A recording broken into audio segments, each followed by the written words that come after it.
A9. 하나님을 미소짓게 하는 것. 하나님이 너희를 향해 미소짓기를 원하노라. 민수기 6장 25절.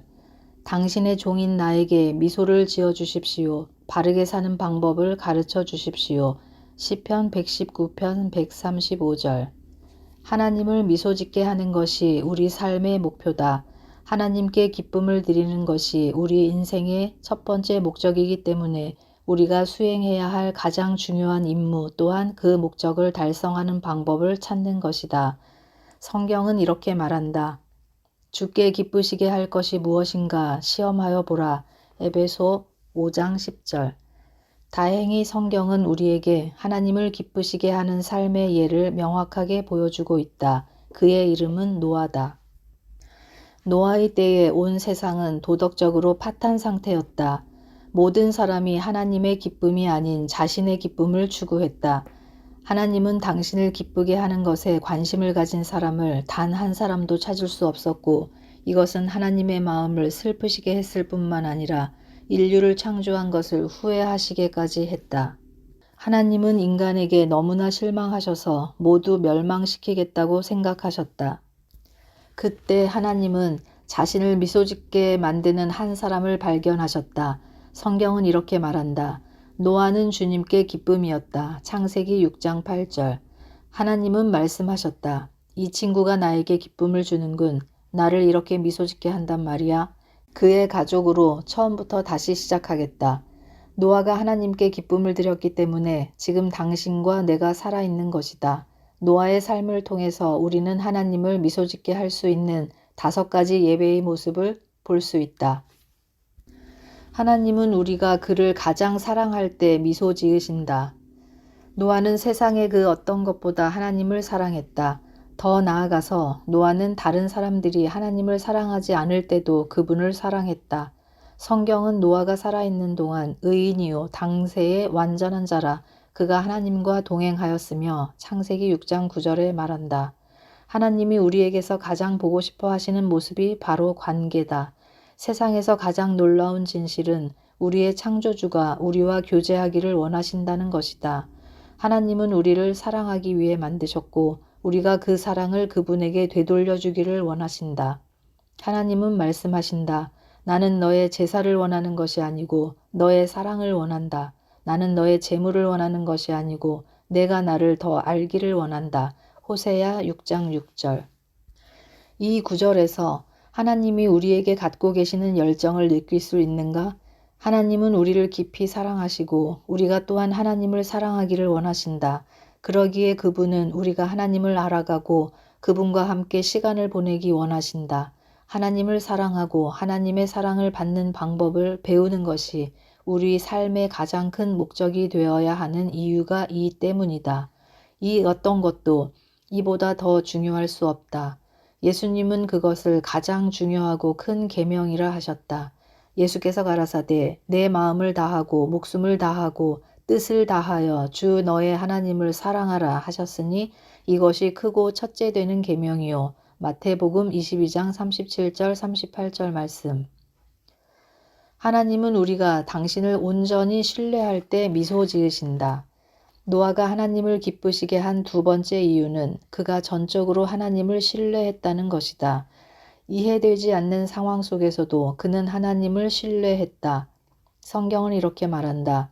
믿음으로 노아는 아직 보지 못하는 일에 대한 하나님의 경고를 들었습니다.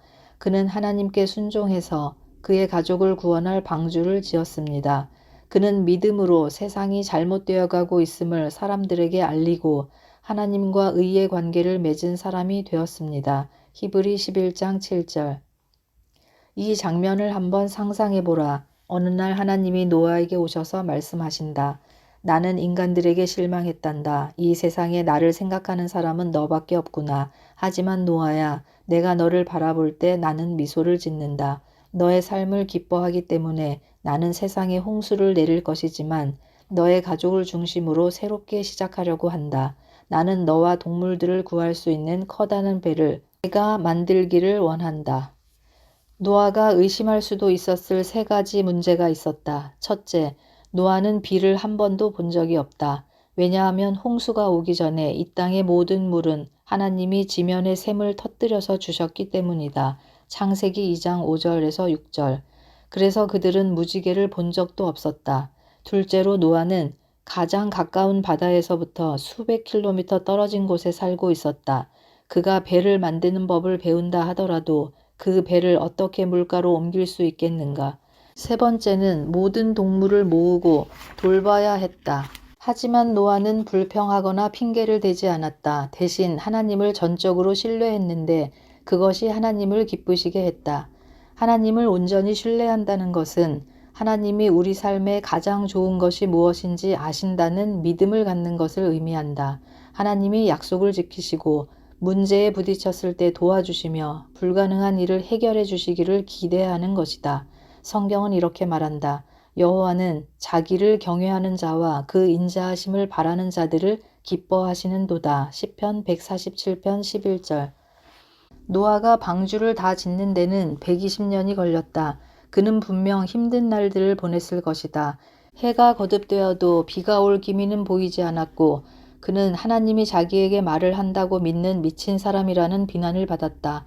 나는 노아의 자녀들도 앞마당에서 모양을 갖추어가고 있는 커다란 배 때문에 창피해했을 것이라고 생각한다. 하지만 노아는 계속 하나님을 신뢰했다.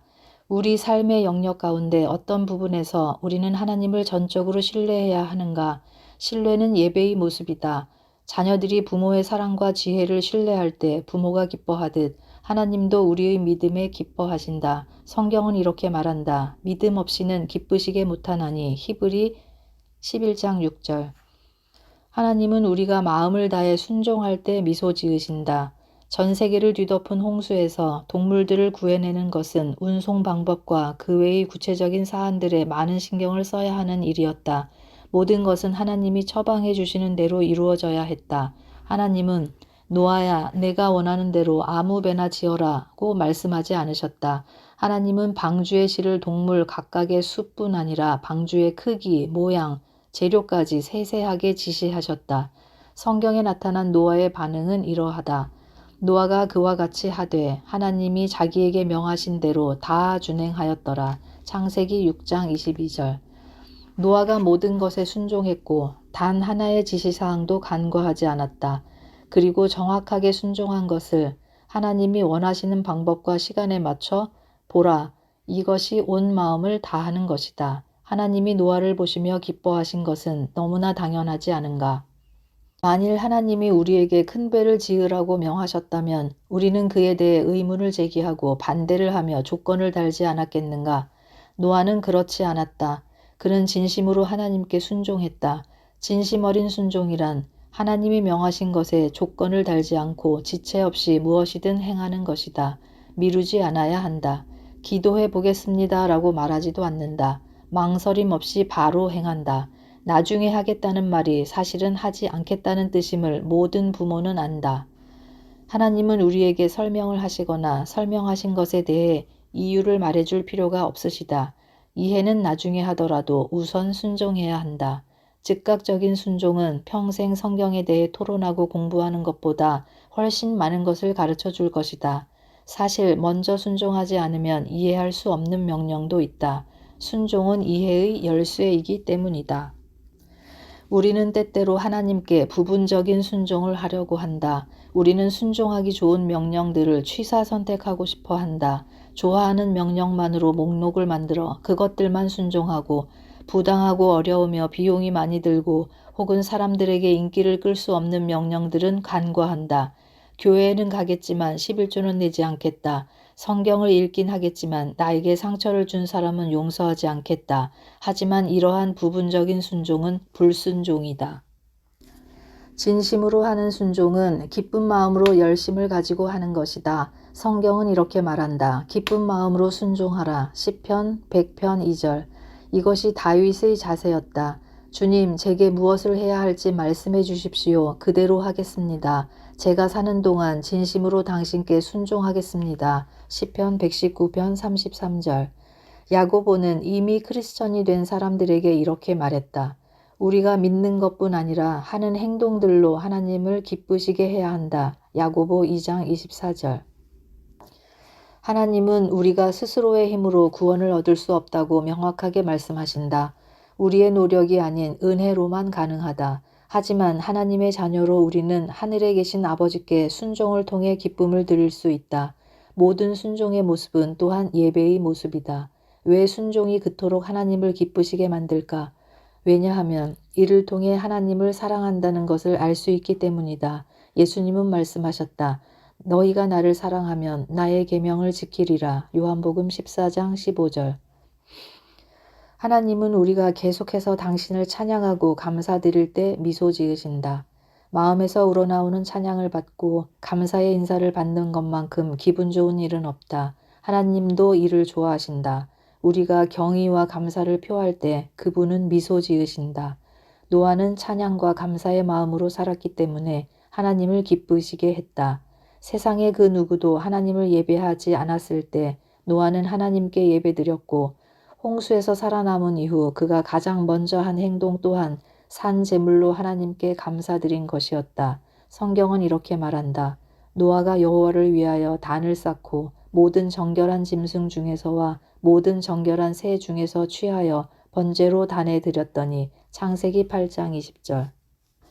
예수님의 희생으로 우리는 더 이상 노아처럼 동물로 제사를 드리지 않는다. 대신 하나님께 찬미의 제사 히브리 13장 15절, 감사의 제사 시편 116편 17절을 드리라고 성경은 가르쳐주고 있다. 이것이 예배의 가장 아름다운 모습이다.